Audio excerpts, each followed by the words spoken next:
Money FM 89.3, the best of Saturday mornings.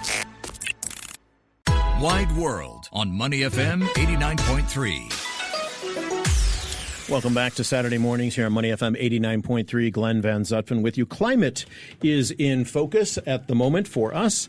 And joining us in the studio, Ben Horton, the director of the Earth Observatory of Singapore and professor in the Asian School of the Environment, and also Dr. Emma Ramsay, research fellow at NTU. Welcome to you both. Great to have you back in the studio. Good morning. Good morning. Thanks for having me. All right, let's start first. The Singapore government sent out its climate sort of survey, the annual climate assessment, it's called, and it was the highlight, I guess, was 2024 was Singapore's warmest year on record. Not a surprise, Ben, to you. We've been talking about this many times when we've had you on the show. But what do you take away from the highlights that they gave us in this report? Well, as you said, it's not a surprise. What's happening in Singapore is happening throughout the world. We are breaking records every single year. In Singapore, 2024 was the warmest year since records began. So every one of you listeners here in Singapore, 2024 was warmer than any other year that you've been alive. And if you really want to delve into it, climate scientists believe globally the year 2024 was the warmest year for 120,000 years. And that's because of the record levels of carbon dioxide. You put carbon dioxide in the atmosphere, our temperatures are going to go up in the atmosphere, our temperatures are going to go up in the oceans, our ice sheets are going to melt, you're going to have more wildfires, you're going to have more heavy rainfall. It's just as the Intergovernmental Panel on Climate Change predicted back in the 1990s. Yeah, we've been talking about this. We've had you on the show for years now, and you've been saying the same thing very consistently over and over. So this is certainly not a surprise to any of our regular listeners. And Emma, I'd like to bring you in as well, because you look at urban heat stress and climate adaptation. What does this Singapore government report mean for the research that you're doing? Yeah, well, what it means is climate change is happening now, and it's something we have to deal with now. It's already impacting how we live our lives, how we go about our days, our livelihoods, and this means we have to adapt to the way we live. And this is something that we see the Singapore government investing a lot of time and a lot of money in terms of, say, planting more trees to help cool down the city, implementing the heat stress advisory. If you go onto your MyEnv app, you can actually check what your heat stress ranking is. I have that app. I love that app. It's great, isn't and it? I feel stressed every day when I look at it. So apparently it's not bringing down my stress. But it's anyway, no, but it's a great app. Yeah, yeah. And when you look at, Singapore, of course, is smart enough to do a lot of these things, but we're just such a drop in the bucket when it comes to the bigger picture. Are you seeing other nations, either in Southeast Asia or around the world, start with the adaptation mindset? Are they getting there yet? Yeah, absolutely. Adaptation is top of the agenda. Is the funding following? Not quite yet. A good example is when we have the monsoon surge come through. We see a little bit of flooding in Singapore. It's not so bad. Across the border in JB, however, we see really extreme flooding. Right. And so this is a clear example where we have good adaptation versus needs adaptation to be better. That's not quite there yet. Right. Ben, with the Trump administration, we know that at a global level, the U.S. is basically checking out of paying attention to climate change.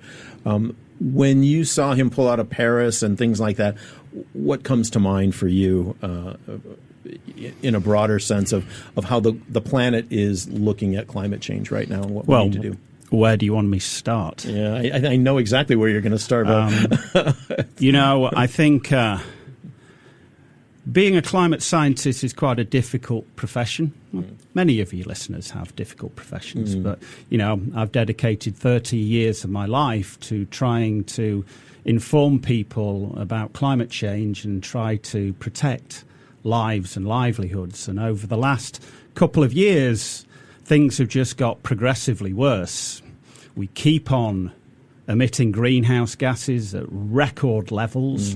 Again, so these facts are so scary. Like the amount of carbon dioxide in the atmosphere right now is a figure around 425 parts per million by volume. The last time we had this amount of carbon dioxide in the atmosphere was 2.8 million years ago. I mean, just think about that. And we know what the cause is. It's because we burn fossil fuels. So we've had no reaction to that. The scientific community put together a report for the Paris Agreement in 2015, and I was part of that report, stating that global temperatures could not go beyond the 1.5 degrees C threshold. That means that global average temperatures could not go beyond 1.5 degrees C warmer than pre-industrial temperatures in the 1850s. And we smashed that in 2024.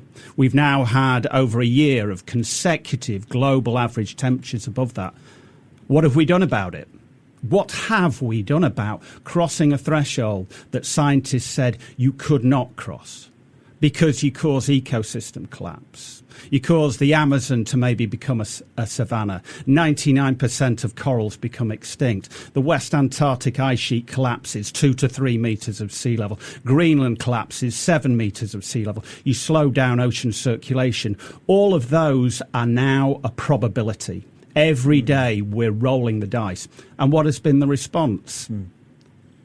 Silence. Mostly. Silence. Yeah. I've not seen any government, any big corporation saying that they need to pivot because we've crossed this threshold. So we've had those problems, and then we have, for example, the COP meeting and infiltration by the petroleum industry. That then, again, is not good news. And then, obviously, Trump gets elected.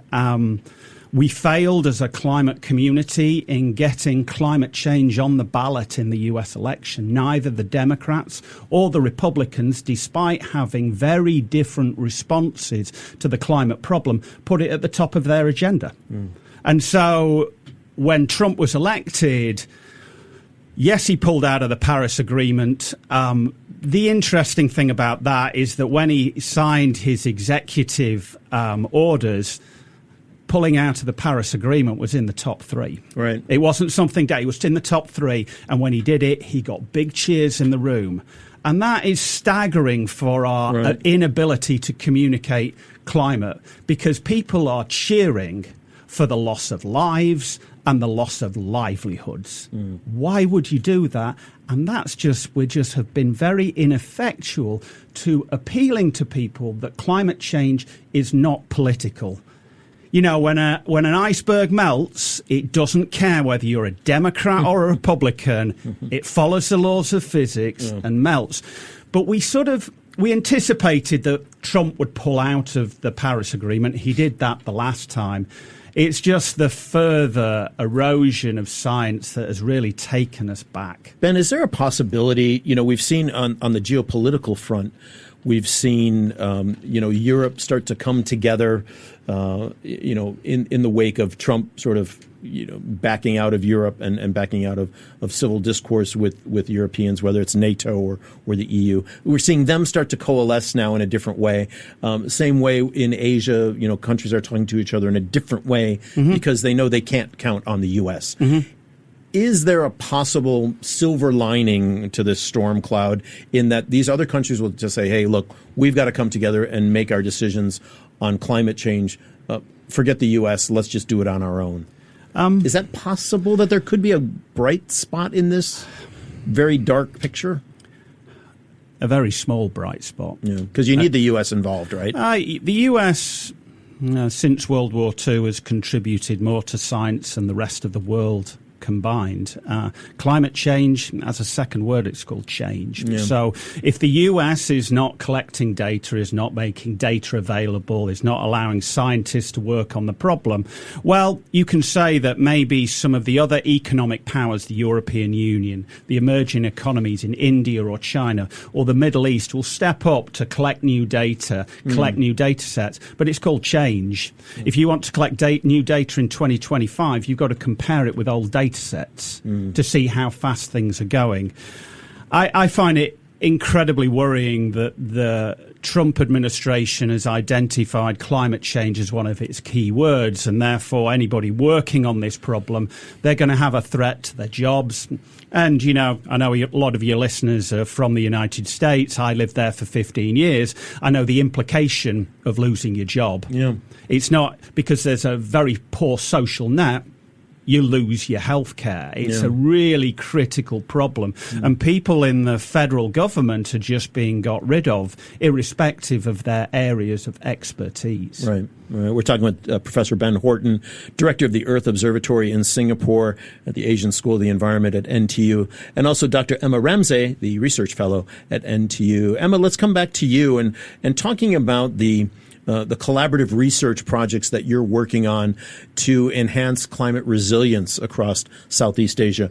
What do those look like? What's the response that you're getting from other countries across Southeast Asia and this idea of, becoming a more resilient environment that we're in? Yeah, well, I think to Ben's point, the really scary thing about the U.S. pulling out of the Paris Agreement is that we need collaboration to solve climate change. Yep. Climate change is a global issue. Yep. We can do as much as we like in Singapore, but it won't save us. So collaboration is key, and we are seeing not only cross-country collaboration, but also cross-sector collaboration being really key. We're seeing a lot more buy-in from the private sector, from corporations who are seeing that, okay, not only do we want to do good, but actually we need to do something to protect our supply chains, protect our markets, because climate change is an economic problem, And I think we are starting to see that come together, especially in Southeast Asia, where, we are a climate change hotspot here. We're also an economic hotspot, and we need to deal with those two things together. Yeah. What specific things are happening in terms of the discussions or the strategies that countries are now employing in this part of the world? Yeah, well, I think we're coming together, firstly, to share knowledge, to share data, and then also to share strategies. So what works in Singapore may also work in other parts of the world. Just a couple of weeks ago, I was actually at a meeting for the Intergovernmental Panel on Climate Change. So this brought together 100 climate scientists from across the world. And, we're really working very hard to bring together the best science globally. The science is actually quite clear. Our job now is to push that into the hands of policymakers and make it as clear as possible. Are you working with businesses as well, or are you just working more on the governmental side? Yeah, with both, definitely. So with businesses, with NGOs, a lot of my work is actually working with the most vulnerable communities. So people living in slums or informal settlements, people who don't have much capacity to adapt. And so the way to reach those people is through government and through NGOs. But what we're seeing is really good investment from the corporate side who, do want to have an impact and make change. Is that Ben? Is that where the hope is, from the corporate side versus political? Because we know politicians look at what's going to get them votes in the next cycle, and investing in bridges and roads and things like that, long-term infrastructure, or replacing water pipes, that doesn't necessarily get them votes because it's something they don't see for 20 years. Their constituents don't see for 20 years. Mm-hmm. So they want to do the things that are right now, right? Mm-hmm. Does this mean, would we have a better chance with getting corporates involved that might see a strategic benefit to addressing climate change versus politicians who can't see that far down the road? I mean, the hope is listening to someone like Emma.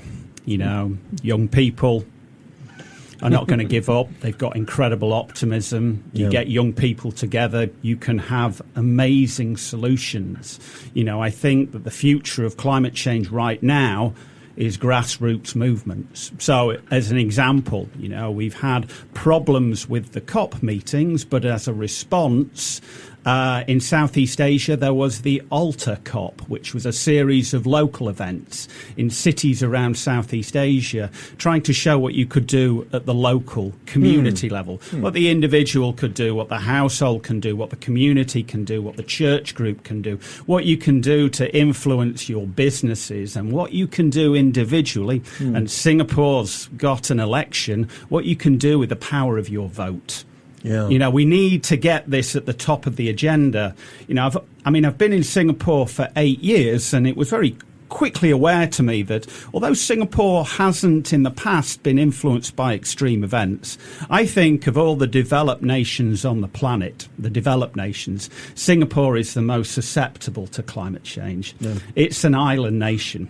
At the equator. Yeah, it's an island nation. A third of its landmass is only 1 metre above high tide, and you've got two massive ice sheets at the poles which combined together have over 70 metres of sea level rise. So you only need to melt a small percentage of that, and Singapore becomes the next Atlantis, and that's why you got the Prime Minister in 2019 saying that climate change was an existential threat.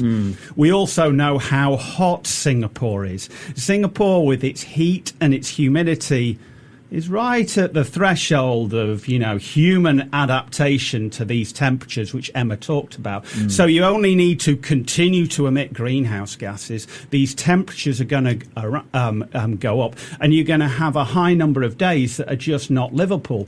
The government have done the science on that. I mean, I've been very fortunate in Singapore that I think it has some of the best science available. The Centre for Climate Change Research through the National Environmental Agency did a projection of future heat, and it said under high emissions that over 350 days per year would be on the adaptation of humans by the end of this century. Wow. So it's huge. So it's got the best science.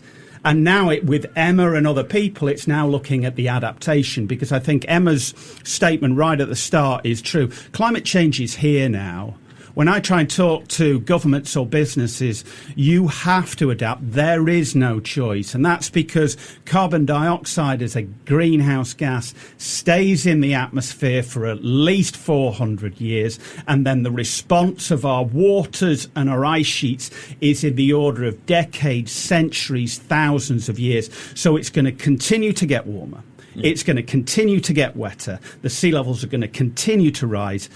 So you must adapt, whether you like it or you don't. And then going back to the US, that's the problem. Trump and his administration can wish away climate all they want, but it's going to continue to hit people again and again. And therefore, all this investment that the US have had in science for decades is going to be wasted, because we must adapt. There's no choice.